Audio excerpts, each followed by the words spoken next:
Mademoiselles, mesdames, messieurs, je vous parlais, comme Cécile l'annonçait, des monnaies des banques et je vais essayer de montrer en quoi elles sont des institutions indispensables au développement économique et précisément ce qui se passe lorsque on commence à utiliser ces termes dans un mauvais sens. Alors, disons, la problématique de mon intervention repose sur le fait que le nom qu'on utilise, qu'on donne aujourd'hui, on dit banque et monnaie, il est très très différent de ce qu'on appelait des noms qu'on donnait aux banques et aux monnaies et à la monnaie au 19e siècle et même bien avant.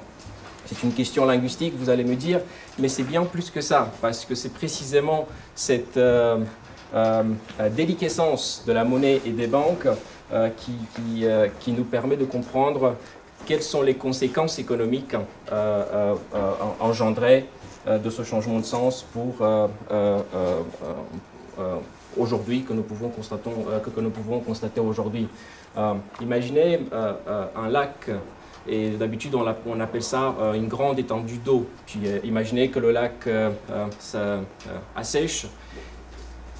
Les gens ont peut-être toujours l'habitude d'appeler ça un lac, mais pour quelqu'un qui vient de l'extérieur, il va regarder simplement un trou, il va dire bah, « je ne vois pas de lac, je n'appelle ça pas un lac ». C'est une métaphore et vous allez comprendre son sens au fur et à mesure de ma présentation. Et je pense qu'il y a un parallèle important entre cette illustration du lac et la situation actuelle des banques et de la monnaie. Donc, je propose d'utiliser les lunettes de l'économie autrichienne pour interpréter ce changement de sens du concept de monnaie et de celui de banque.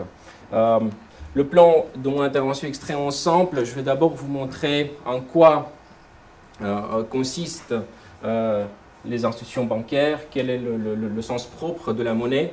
Et puis, dans un deuxième temps, je vais vous montrer comment ce sens a été modifié, notamment au XXe siècle.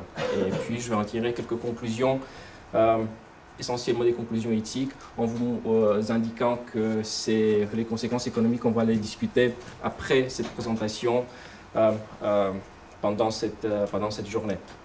Donc, sans m'attarder trop, pour commencer ma présentation, vous voyez, il y a plusieurs manières de commencer une présentation. Alors moi, j'ai choisi la plus simple, c'est une approche photographique.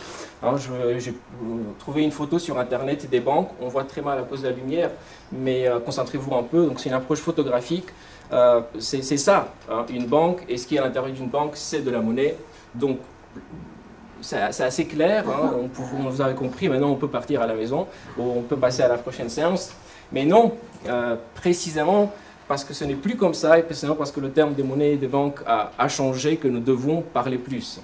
C'est précisément pour ça que nous devons expliquer comment cela a changé et quelles sont les conséquences. C'est précisément pour ça que nous écrivons des traités d'économie, hein, c'est pour ça que nous écrivons des livres sur la monnaie. Guido Hülsmann l'a fait si brillamment récemment. Précisément parce que ceci n'est plus une banque, ou ce qu'on appelle banque aujourd'hui, ce n'est plus ça, et ce qu'on appelle monnaie non plus. Pour étayer ma présentation, je vais commencer par le début, évidemment, je ne vais pas commencer par le milieu, en vous expliquant la nature de la monnaie par son origine. C'est une explication économique assez classique, partagée par d'autres écoles d'économie que celle autrichienne. Mais vous allez voir, il faut insister sur certains concepts pour comprendre le sens exact de ce mot. Alors, le problème principal du troc, du moment où les gens échangent, c'est ce qu'on appelle la double coïncidence des besoins. C'est-à-dire le moment où vous avez, par exemple, des œufs et vous aimeriez les changer contre un autre bien, par exemple des tomates. Vous avez des œufs, vous aimeriez des tomates, à ce moment-là, il faudrait trouver quelqu'un qui veut exactement l'inverse, c'est-à-dire qui a des tomates et qui aimerait des œufs. Ceci est extrêmement problématique au-delà d'une société familiale ou au-delà d'une société à quelques personnes. Donc, ce qui se passe en général, c'est que historiquement et même conceptuellement, nous devons faire un détour. C'est habituellement puisqu'il est si difficile de trouver quelqu'un dont les besoins coïncident avec les nôtres, nous allons passer par une autre marchandise, par exemple. L'exemple que j'ai pris, c'est par la viande. C'est un bon steak. On se dit, dans cette société, il y a beaucoup de carnivores et ils aimeraient certainement cette marchandise. Du coup, on l'achète non pas pour la consommer, c'est très important, parce que à la limite, nous pouvons être même végétariens, mais nous l'achetons parce que nous pensons que l'autre personne qui a les tomates pourrait la désirer. Cette personne-là n'est pas végétarienne. Plus de personnes entreprennent cette opération, plus ce moyen, plus cette marchandise qui est la viande devient un moyen d'échange. Autrement, elle est demandée non pas pour sa consommation directe, mais pour pouvoir l'échanger plus tard. C'est un autre enseignement important, c'est que même si nous aimons beaucoup la viande et les steaks, lorsque la viande devient un moyen d'échange, il se peut que nous avons l'intérêt de devenir végétariens. Nous achetons, nous récupérons de la viande et nous la gardons pour pouvoir l'échanger plus tard et nous évitons de l'échanger. C'est un cas de figure assez classique dans la situation de troc à grande échelle dans les prisons pendant la Deuxième Guerre mondiale ou dans les pays de l'Europe de l'Est pendant la deuxième moitié du XXe siècle, lorsque les cigarettes et l'alcool avaient été monnaie courante. Alors même dans des pays comme la Russie, où il y a une grande consommation d'alcool, sous le régime communiste, les gens demandaient des bouteilles, achetaient des bouteilles d'alcool, non pas pour les consommer, mais pour pouvoir les changer plus tard. Déjà, vous voyez, ce commencement de monnaie a des effets bénéfiques sur les mœurs. Mais ce qu'il faut retenir, c'est qu'on demande la monnaie pour pouvoir l'échanger plus tard. Alors, beaucoup de biens ont été proposés comme des monnaies. Évidemment, les steaks ont une portée limitée. Historiquement, nous avons passé par les coquillages. Mais ça aussi, ceci posait un problème important de mesure, parce que chaque coquillage a sa particularité, il est différent de l'autre, donc il est extrêmement compliqué de comprendre qu'est-ce qu'on échange contre quoi. Après, nous avons, à d'autres moments, nous avons utilisé le sel, notamment pour la paye des soldats romains dans la Rome antique, d'où le mot salaire, cela dit dans les langues latines, même en anglais. Mais ceci posait un problème d'usage, parce que c'était seulement les soldats qui recevaient le sel, donc qui ne savaient pas trop quoi faire avec le sel, parce que ce n'était pas un moyen d'échange qui était généralement accepté. Ça, c'est un deuxième terme clé.